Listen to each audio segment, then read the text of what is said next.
I like to be an explorer, like the Great Magellan. Oh, you're too late. There's really nothing left to explore. The pole of inaccessibility.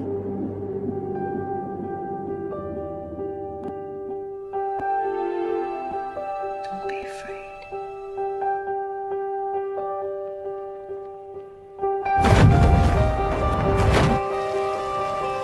The coldest place in Antarctica, the hardest place to reach, a place that's never been reached from two directions at once. You can only go into it one way and then back out the other way, which ought to tell you something.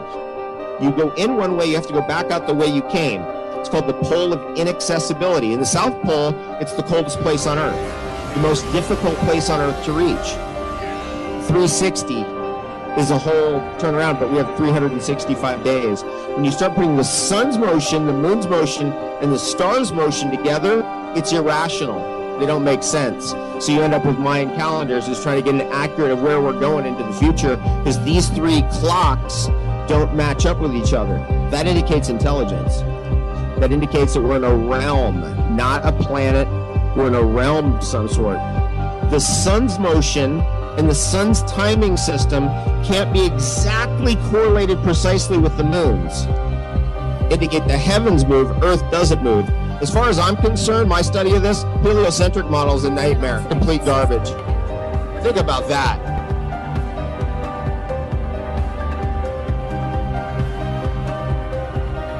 Like opening up the door to another world. Are you ready?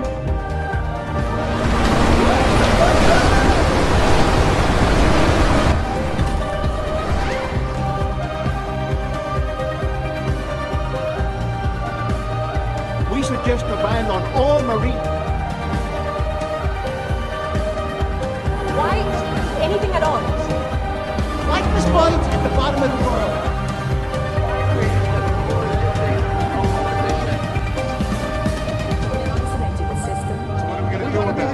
Bang up the side, no fishing. Our very distinguished guest for this evening is Admiral Richard E. Byrd. Admiral Byrd, you've been to both the North Pole and the South Pole. Is there any unexplored land left on this Earth that might appeal to adventurous young Americans? Yes, there is. And not up around the North Pole, because it's getting crowded up there now, because they find out it's really usable, not only to live in, but militarily. But strangely enough, there's left in the world today an area as big as the United States that's never been seen by a human being. And that's beyond the pole on the other side of the South Pole from Middle America. And I think it's quite astonishing that there should be an area as big as that unexplored.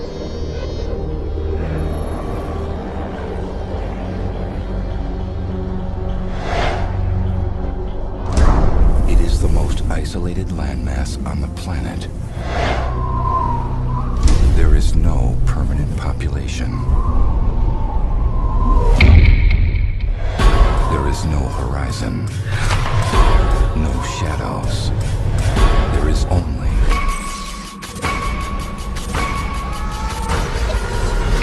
white. Nature never intended for you to survive here. You want answers! I want the truth! You can't handle the truth!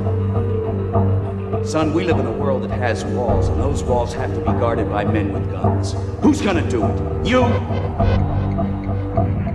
In the currently most accepted model, Antarctica is not a continent, but a 360-degree landmass made up of ice that holds the oceans within. The Gleason's map is basically an azimuthal equidistant projection, which can be traced back to the year 1000. The AE map is also an official map of the United States Geological Survey, the USGS, and the official logo for the United Nations. We don't have time for a meeting of the Flat Earth Society. That is the ideal that this body at its best has pursued. Of course, there have been too many times when collectively we have fallen short of these ideals.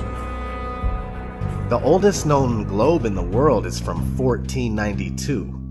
This is something you need to keep in mind because many people argue that the azimuthal equidistant map is just a flattened out version of the globe, when in fact the globe is just a rounded version of this true world flat map.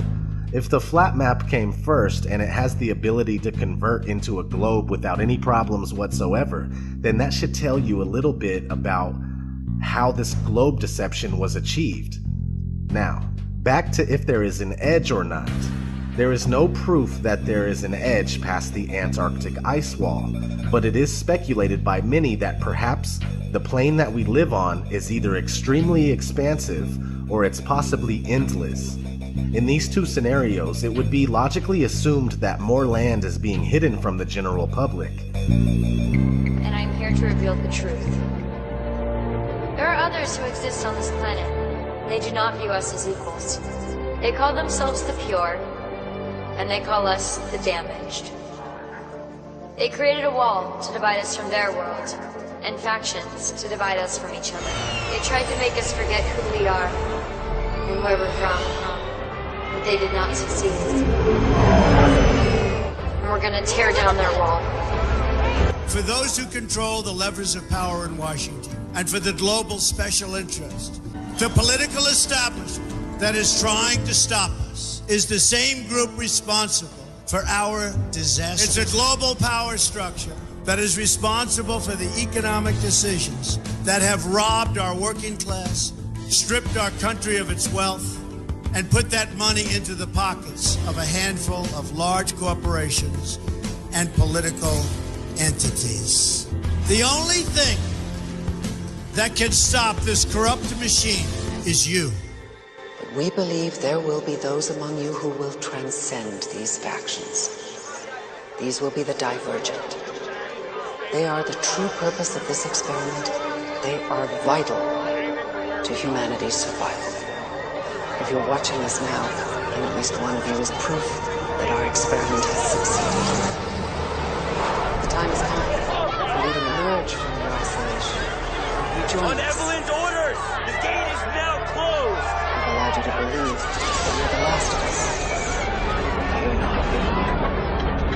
Mankind waits for you with hope beyond.